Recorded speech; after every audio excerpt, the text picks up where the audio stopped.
What is going on YouTube? Kronos here, and welcome back to another PSO2 video. So today we're going to be going over some of the different changes that popped up, some of the articles that have popped up over on the website. I know it's been a little while since we've done a news video similar to this. I know we haven't been keeping up with these consistently moving forward, but I do want to kind of jump back into these and kind of give you guys some information about what is new popping up, kind of letting you know what it, I guess deciphering what these changes specifically mean for the player individually and how important they might be.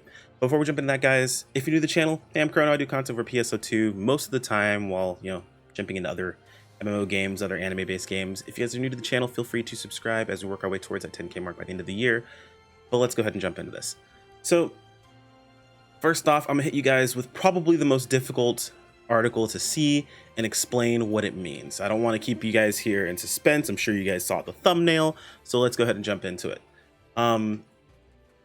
Regarding the balance adjustment of Soaring Blade's weapon action. So if you were unaware, if you didn't see the last video, at the moment you're able to glide cancel Soaring Blade's weapon action to be able to perform a PA and immediately use the weapon action almost instantaneously afterwards into another PA back to back.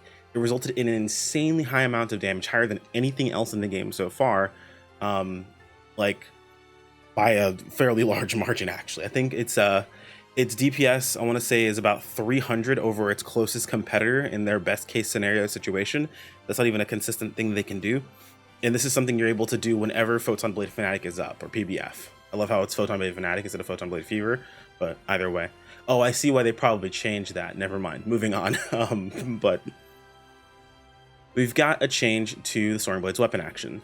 So we'll just go through it really quick. The development team reviewed the situation, and as a result, it was determined that using Soaring Blade weapon action in conjunction with the attack action was the most effective way to use the weapon, and the difference in damage dealt by using the other attack methods or other weapons was too great, to the point where it would affect future gameplay or future game balance adjustments, and therefore a downward adjustment was necessary. We were unable to confirm this during the preliminary tests and checks, and we apologize for any inconvenience this may have caused. Therefore, the following downward adjustments will be implemented in the November update. So what this is essentially saying is, hey, look, when you use this specific combination or these specific circumstances, it resulted in a high amount of damage. We didn't catch this. That's our bad. We're going to go ahead and adjust it. So they're going to make a downward adjustment. Now, don't freak out just yet. It's not nerfing the weapon as a whole. It's just nerfing this specific playstyle. And here's how it's going to work. Details of the specification changes. If you use an attack action, a normal attack, photon arts, diving actions, etc., during the Photon Blade's cooldown time, the cooldown time will be extended by a few seconds once per Photon Blade. What this basically means is there was a cooldown time that you had in between using an attack and being able to use the weapon action.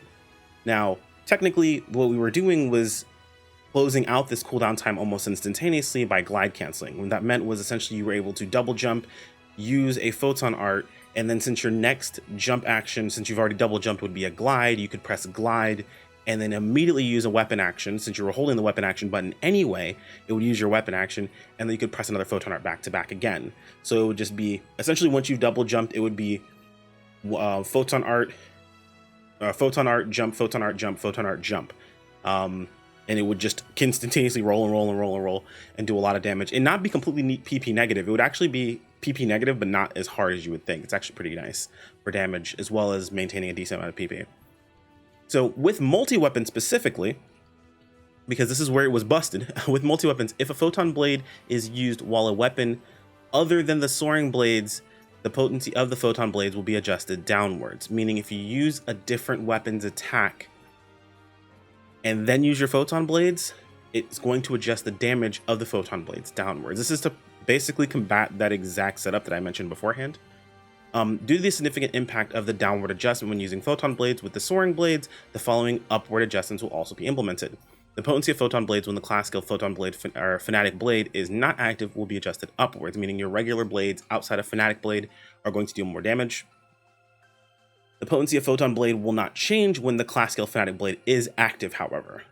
So this is essentially just adjusting the playstyle. Realistically, the way the weapon works right now, we'll talk about it more when I get around to making my bouncer video, but essentially the way it works right now, when you activate Fanatic Blade, you essentially don't want to press anything but holding weapon action, which I'll be honest, I'm not a huge fan of. It's only 15 seconds, so it's not terrible, and it allows you to stay on top of your target. You really want to use your movement skills to be able to be in a prime location to be able to hit your blades consistently. But that's kind of like your only thing that you're going to be doing. Basically, you're kind of running around and trying to get like the perfect angle to get your blades land on like a weak spot consistently, or chasing after a target. Granted, it's only 15 seconds out of, you know, your 1 minute rotation setup basically is you're using PAs 45 seconds and then 15 seconds of this and then rinse and repeat. So not too terribly bad in my opinion. I think it works out to be okay, but it is a little bit boring for some people during that 15-second time frame. Essentially, this is going to remain the same. So if you were using photon blades, or you're using what's what I'm looking for, if you're using soaring blades as your main weapon and you're only using soaring blades, then nothing is really going to change for you overall. It should realistically balance itself out as long as the adjustments are done properly. Granted, they haven't told us how much they're adjusting down by, how much they're adjusting up by, so it's subject to change. We'll have to find out exactly what that's going to be when it comes out, but that is currently what we're dealing with at the moment. I'm actually, I know my previous video where I showed this off, so people had some heated moments in the comments, but I agree with this change. And the reason for it is I like soaring blades. I love using the soaring blades weapon. And this was not using soaring blades. This was using basically daggers, realistically. It was using either daggers or double saber and then just attaching soaring blades weapon action to it. And that does not feel like playing soaring blades to me. It feels like playing those other weapons with adding soaring blades weapon action, which to me is pretty lame. So I'm pretty happy about this change itself. It does mean that, you know, this isn't the best way to play soaring blades. It isn't the way to play optimally, meaning that you don't feel as pigeonholed into it. And some people didn't care about that sort of thing, and they're like not really the type to care about the meta, so to speak. But for the benefit of the weapon itself, I feel like it's still a good change. And realistically, if you didn't care about the damage difference, then it doesn't change anything that you're doing anyway in the first place. If you just like that style of play, you can still more or less use it, not as effectively, but you still can use it and still deal your damage. And realistically, you don't care about, you know, DPS being that high, then why does it care? Why does it matter that it's being nerfed a bit, right? Anyway, let's jump into the other changes. They're pretty quick. So one quick change, the augment capsules. I'm going to kind of paraphrase this one because it's not really too crazy, but Mining Rig essentially dropped a lot of capsules and a lot of items overall, but a lot of these capsules were 2-star rarity. And what they essentially do is they push out the other items on the list if they're lower rarity.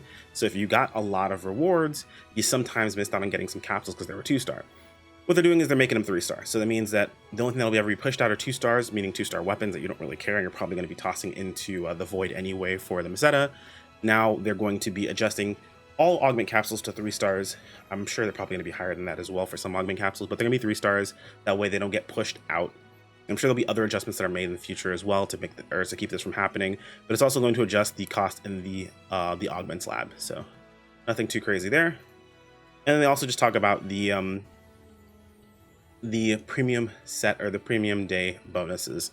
This is just letting you guys know about, you know, the free SG for premium PSO2 day, along with the buffs, as well as the base PSO2 buff. The base PSO2 buffs are actually pretty freaking dope. They're adding in the rewards in Battle Dia, the Battle Dia stuff, and all the XP earned. Okay, so yeah, they're adding Battle Dia bonuses as well, which is pretty dope. But the PS2 bonuses, if you're playing base PSO2, are actually really, really good. And then of course SG, we've got the Rappies, the Arcs Rappies coming back, so on and so forth. Nothing too crazy there, but that's really about it, guys.